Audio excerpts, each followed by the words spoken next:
Hi guys, and welcome to this episode of the Happy Knitting Podcast.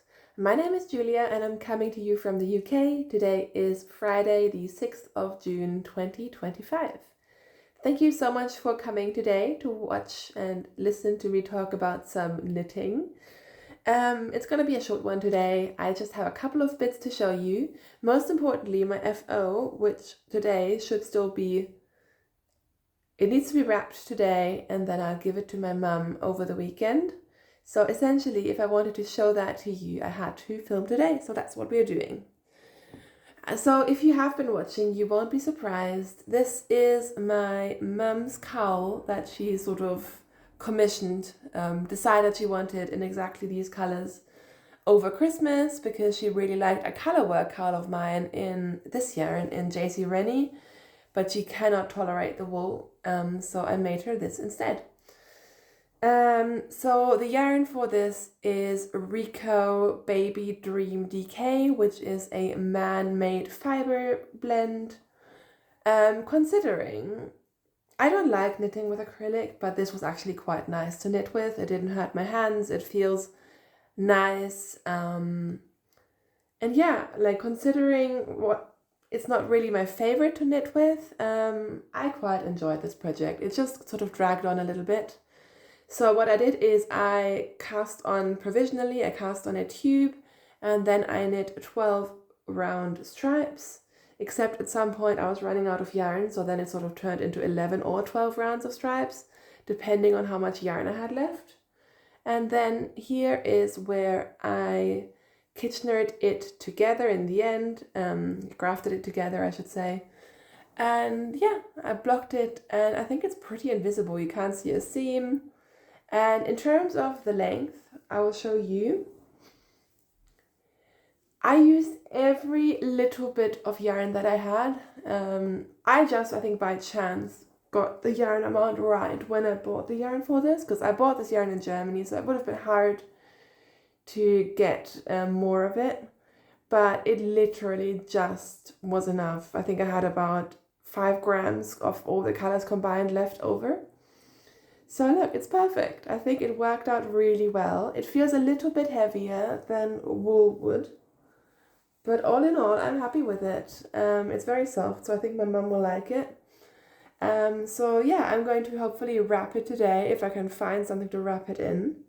And then I will give it to my parents who are coming over this weekend, and she can unwrap it in September for her birthday. And it saves me taking it over in an already full suitcase in summer. So yeah, this is done. I used 250 grams of yarn for this. I used 150-gram ball of each color. Yeah, no pattern, just a tube, essentially like a litmus cowl or something, just at a different gauge. And I'm very happy this is done as well, because honestly, I didn't work on this all the time, but this took more time and effort than I thought it would. I mean, it is a pretty long tube. So I'm happy it's done. And yeah, that is my FO for the week. In terms of works in progress, I have worked a tiny bit on my socks, but not really worth showing you. I did take my Musselburgh hat into London the other day. It's still not showing up super well, but you can sort of get an idea of the yarn. It's very beautiful. It is Bona Yarns. I forget the colorway name. Midi Bouquet. And yeah, I'm just knitting round and round on this and quite enjoying it. And then more importantly, let's talk about some garments that I am knitting. I showed you this last week. This is what I call my summer sweater. This is a flax DK weight by Tin Can Knits, except I am knitting it in a cotton viscose blend. I talked a lot about why I'm doing this and the math and all of that last week. So if you want to hear more about it in detail, please do go back if you haven't seen that already. But essentially last week I was almost ready for the rib. or maybe I was like one stripe off, I don't remember, but I have since finished the body. I have done a split hem, so the back is longer than the front. I also did one sneaky short row in the back. So basically this fits really well. I tried it on, I really, really like it, and I still love the drape of it. I mean, obviously right now it is a little bit scrunched up and you can see it. But once this is blocked, I think this will be really, really beautiful. And then, as you can see, I have made a sleeve. So essentially, I wasn't sure how long I wanted the sleeves to be. I told you last week I wasn't really planning on it being a t-shirt. I think some of you agreed. So I just replicated the stripe order. And then as for the body, I did the last color in the rib, and I tried it on when it was about like the same length as the other stripes. But even though I'm fine with a 3/4 length sleeve, it just felt a bit too short. So I have lengthened the ribbing. So what I need to do is try it on and then decide if I want to bind off. I think I'm ready. Actually, should I try it on now? Let's try it on now. Right, ignore the fact that this isn't blocked, but look, this is what it looks like. So I think it fits really, really well. And yeah, this is the sleeve. So I think with the longer ribbing now, it actually looks all right. I mean, I could still make it longer, but I also don't want this last stripe to be too thick. So I'll have a look in front of the mirror in a second when I'm finished recording. But anyways, I am close to finishing the first sleeve, and then I just need to do the second sleeve, and then this will be done, which is great. And actually, I really like the look of it. It's so light. It's very, very thin. And yeah, I think it'll be a great sort of throw over thing in summer. Just throw it over a tank top. And yeah, that is my summer sweater out of this yarn.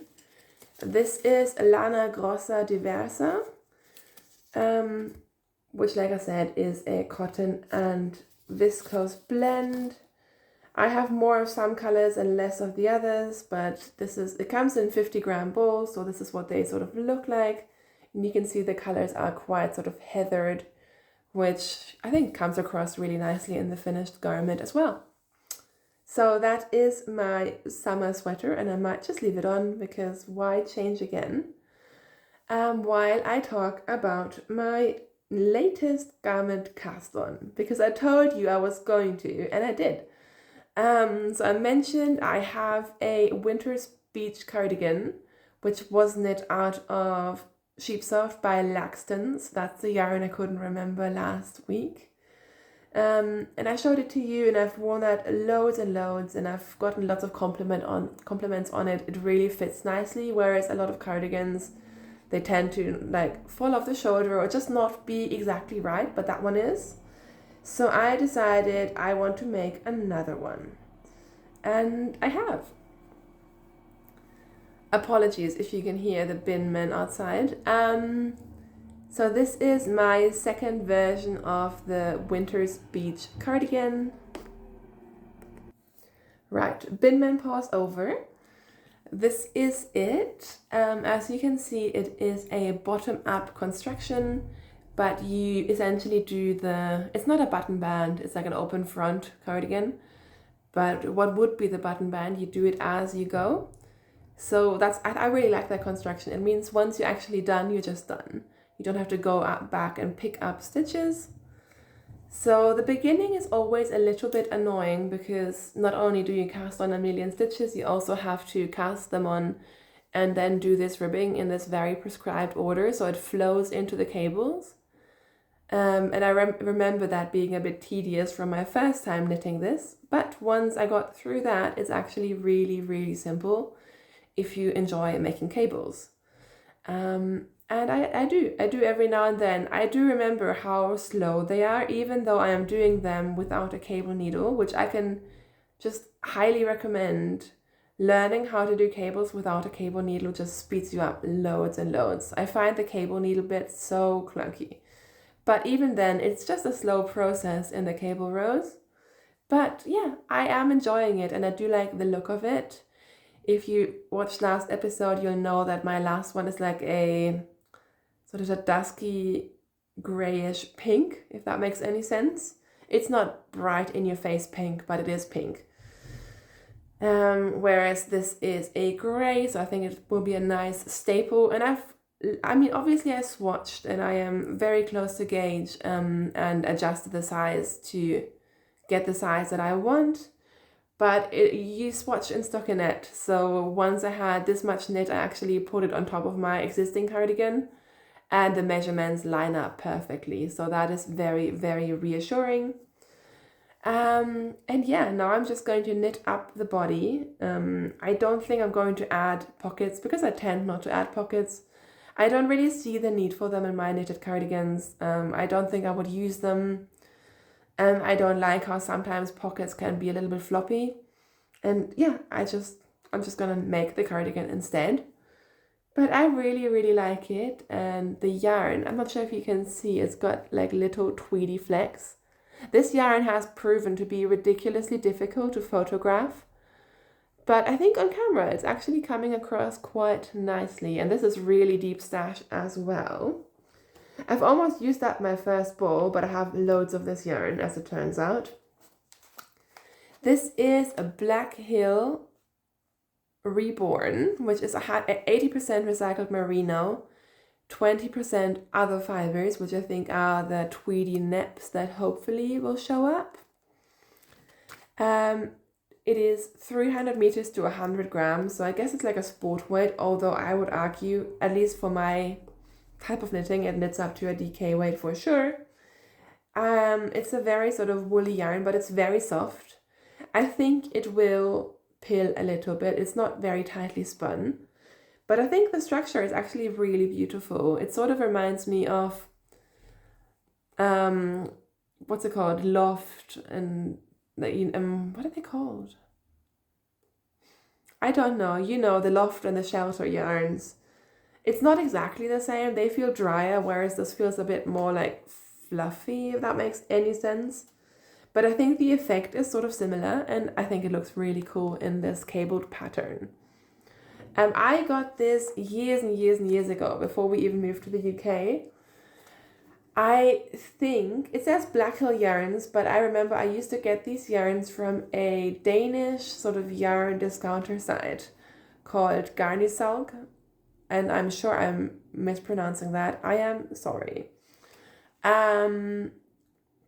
They used to have, and probably still have, loads of very sort of woolly yarns for quite a reasonable prices. But at least back in the day, they didn't used to have an English web shop, so I would just Google Translate and order and see what arrives. And yeah, that's when I got this. And this would have been in my stash at least 6 or 7 years, if not more.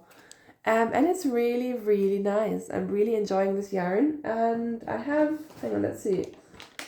I have 600 grams of it, so I should have more than enough. So yeah, I'm really happy with this because I'm using stash. I'm really enjoying it, and I think this garment it's going to take a while, but I know I will wear this lots and lots. So I am very, very excited about it. So yeah, that is my latest cast on, and because I am a super loose knitter, I am knitting this on 3.25 millimeter needles. I think my gauge is off by 1 stitch, so I am still knitting the second size, but it will give me a tiny bit more positive ease, which is perfect. So yeah, that is what I have been knitting on. I did want to mention what I was wearing, except I'm not wearing it anymore, but I'll show you anyways. Because I was wearing my anchor sweater out of JC Rennie yarn, which I talk about all the time. So this is the Anchors sweater by Petite Knits. This colorway has a lot of like flecks of color in them, so you don't see the ribbing very much. But this is my most worn sweater. I just wear this all the time, almost every day. Like it's always downstairs and I just throw it on, and I love this sweater so much. And this yarn, JC Rennie, I'm not sponsored by them, I just really like it. It's just so funny because when you knit it, I knit it from the cones and it sort of feels a bit greasy, it feels quite thin. Actually, I still have some here, although I suspect this has been washed. But still, this is the same yarn. It's a little bit prickly. And then as you wash it, it blooms. And then if you continue just wearing it and using it and washing it, now it is just so fluffy. Like it's got a little bit of like a fluffy haze on top. And it is just so beautiful and it's very light. And I wear this all the time. Which is why I want to make myself like 3 more of these, because they are just the easiest sweater to wear. They're warm, but because it's a light fingering white yarn, it's still light, and I just love this thing to death. Probably a bit silly, but yeah, I did want to mention it, so here we are. And as per usual, I have put a little bit of yarn in the back instead of a label, because I'm lazy and I'm not going to sew in a label if I can just put a little bit of colored yarn in the back to show me where the back is. Right, my voice is going. I'm not sure what's going on today. I know loads of people around us have been coming down with a cold, but let's just hope this is not it, because otherwise I feel fine. So yeah, let's just wrap up in terms of other things that are knitting. Honestly, not that much to report. It's been a crazy, crazy busy week, and I think it's just going to be a crazy busy month, which I'm not sure how I feel about it. But at least I have my knitting to keep me sane, I guess. Taking the positives. So yeah, today is my day off. I'm planning to just recover mostly because it's just been that manic, and do a bit of prep, because later my parents are coming over from Germany. So we're going to spend the weekend with them. So I'll be, busy and doing things and cooking and socializing and all of those things. But that should be quite nice. And otherwise, we did a lot of gardening, and the garden was beautiful, if I may say so myself.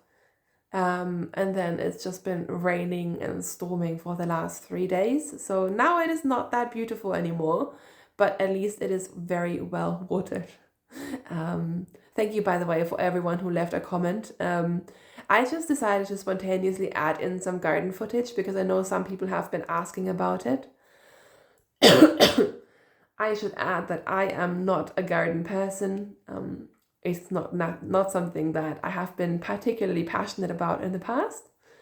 But early this year, we just basically gutted what we had, because we inherited this garden from the previous owners of this house, who clearly knew what they were doing, but we didn't. And we just found it hard to keep up with what they had planned and what was in there. So we gutted most of it and redid it ourselves. And it was a lot of work, but at least now I really, really like it. And also I know what's in there, and I know what I want to grow. I know what I can pull out. So I feel like this year is the first year that we've really made it our own. And it's been actually making us really happy. And I really enjoy just bringing in some peonies and roses and such from the garden when I can. And yeah, it's actually been really, really nice. So yeah, we've covered gardening, we've covered knitting. I need to go back to my stitching because we are, I guess not middle of June yet. It's still early June, but I haven't touched my June part of my embroidery thingy, my embroidery journal. I also still haven't finished my hoop club. Honestly, I'm just not doing anything except for, it feels like I'm constantly mending things. Everyone seems to just break all their stuff and bring it to me to mend. So I have been stitching, but I haven't been stitching anything that I want to be stitching. But yeah, maybe right now it's just not the time, but I'm sure it will come back. Like, I would love to be stitching, I would love to be spinning, but right now there is just not enough time and brain space to do it. But it will come back one day, I'm sure. So yeah, thank you so much for watching my little podcast. I am so grateful if you come back every week. I know these episodes are really short, but honestly, I think it works. I think podcasts can be short. I can do what I want, and this sort of quick format really works for me in my life at the moment. So we're just going to keep going. And I know lots of you are busy as well. Like, I have barely been watching any knitting podcasts recently because I just don't have like an hour to dedicate to a podcast. So maybe these quick catch-ups work for some of you. Anyways, please do let me know what you're working on. You know how much joy that brings me. Thank you so much for watching. I hope that wherever you are in the world that you are healthy and safe, have some yarn to play with, and I will chat to you probably next week. Happy knitting. Bye.